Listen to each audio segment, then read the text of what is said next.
का इलाज हो नहीं सकता। हम उनका बहुत आभार व्यक्त करते हैं। जो हमारे अध्यक्ष बार काउंसिल के आए थे, उनका भी मैं पर्सनली बहुत आभार व्यक्त करता हूं।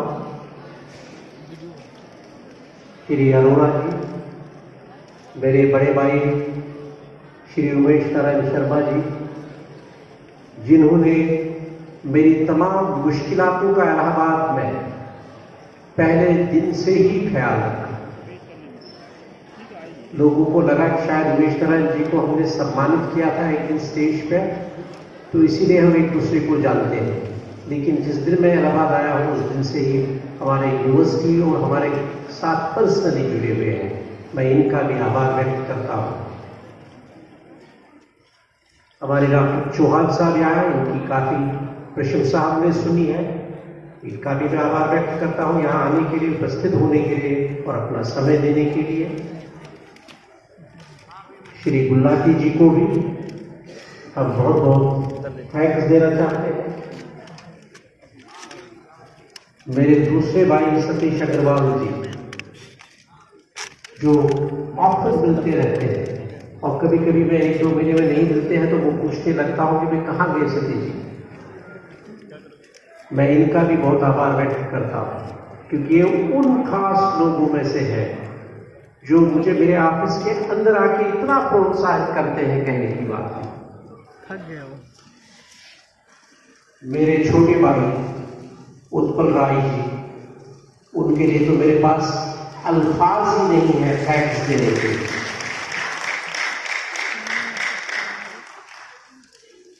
ये प्रदीप मिश्रा जी का भी मैं बहुत बहुत आभार व्यक्त करता हूं यहाँ उपस्थित रहने के लिए। मैं उन तमाम लोगों का शुक्रगुजार हूं जो इस प्रोग्राम को ऐसे एक शक्ल दिए। मेरे कुलीग प्रोफेसर आनंद शंकर जी का, प्रोफेसर शशिकांत राय जी यहाँ है, शैलेंद्र राय है, अजय राय जी यहाँ खड़े हैं और भी कई लोग। इनफैक्ट जब मुझे बोला गया कि भाई अभिनंदन हो रहा है, मैं हिंदी कम समझता हूँ, तो मैंने सोचा पता नहीं एक आध सेमिनार और होगा तो जाएंगे इस तरह से। लेकिन मुझे कभी पता नहीं होता कि ये इस तरीके का प्रोग्राम करने की क्षमता रखते हैं और इतना भव्य प्रोग्राम को मैं आप सब लोगों का यहाँ तक इलाहाबाद यूनिवर्सिटी का पहलू है।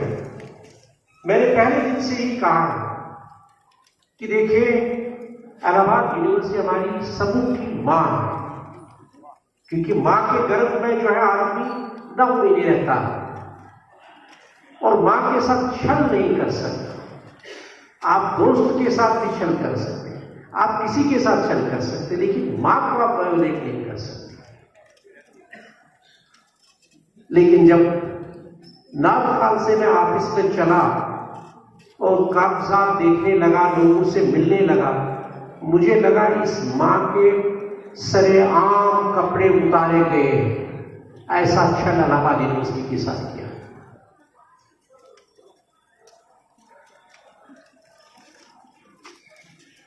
और वो किसने किया? वो उसके सुपूतों ने किया। जिस आदमी ने ये ख्याल ही नहीं रखा कि हम 9 करोड़ 11 लाख 12 हजार रुपए का डिफिसिट कैसे तनख्वाह में बनाएंगे, और हमारे सब लोग चुप रहे तब। जिस आदमी ने ख्याल ही नहीं रखा यार यूनिवर्सिटी से 42 करोड़ कैसे गायब हो सकते हैं, इसकी भी कोई जवाबदेही तो है ना। मेरे फाइनेंस ऑफिसर यहां बैठे हैं, डिप्टी फाइनेंस ऑफिसर भी जो एक्ट फाइनेंस ऑफिसर कर रहे थे, शुक्ला जी जो इंचार्ज फाइनेंस के थे। मैं आपको बताना चाह रहा हूं, शायद अभी भी हमारे 11th प्लान की फिटिंग नहीं हुई है, क्योंकि फाइनेंस कमेटी की मीटिंग एक आध बार बुलाई मेरी यूनिवर्सिटी में और उसके बाद लोग जो है चुप रहे, क्योंकि वहां कोरम नहीं था और उसके बाद मीटिंग कभी बुलाई ही नहीं।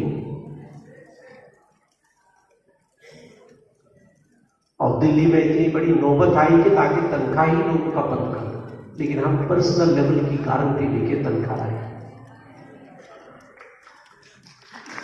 मैं बताना चाह रहा हूं आपको कि दिसंबर का ही महीना था, जो हमारे साथ जुड़े हैं काम में वहां ऑफिस में, उन लोगों को मालूम होगा कि मैं रात में ऑफिस में निकल रहा था लगभग 8 बजे के टाइम, और 2 लड़के मुझे मिले, सर आपको एडमिशन याद नहीं था। दोनों नेट थे, जियारे थे। एक को मैंने ऑन स्पॉट चिट्ठी दी, मैंने कहा आप JNU जाइए, फलाना प्रोफेसर से मिलिए, आपका एडमिशन हो जाएगा, यहां सीट नहीं है। दूसरे दिन हम देखने लगे 2012, 2013, 2014 की कंप्लेंट्स आ रही थी, साहब हमारा एडमिशन तब से पेंडिंग है, नहीं कुछ फैसला ही नहीं हो रहा फाइल से। आप अंदाजा लगा सकते हैं कि यूनिवर्सिटी की स्थिति क्या। लोग तो तनख्वाह ले रहे थे, लेकिन जब जूलॉजी में प्रोफेसर तिवारी का देहांत हुआ था और मेरे पास लोग आए कि उनके कीमोथेरेपी का पैसा तक नहीं दिया गया, क्योंकि 4000 फाइलें मेडिकल की पड़ी थी जिनको हाथ नहीं लगाया गया। वही फाइल मिलती थी जिस फाइल के लिए पैसा आता था। ये सरेआम मैं बोलना चाह रहा हूं आप सब लोग, ये विश्वविद्यालय की हालत थी। कोई एकेडमिक कैलेंडर नहीं था। एकेडमिक कैलेंडर का ये मतलब नहीं कि हमारी छुट्टी कब होगी और क्या होगा। एकेडमिक कैलेंडर का मतलब है कि हमारे एडमिशन टाइम पे हो जाए, हमारे एग्जाम टाइम पे हो जाए, हमारा शेड्यूल चले।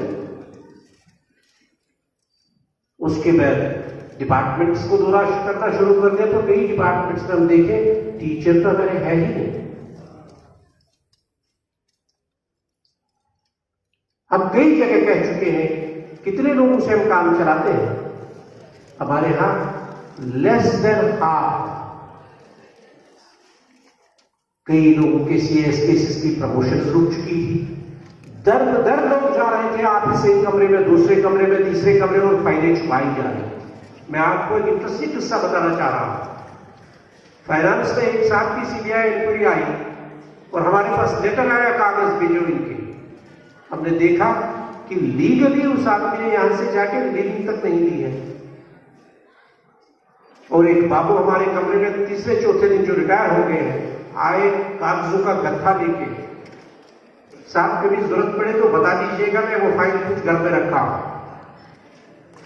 एक दूसरे की फाइलें तक ये कल्चर कैसे डेवलप हुआ, जिसे हम प्रयाग कहते हैं, इलाहाबाद कहते हैं।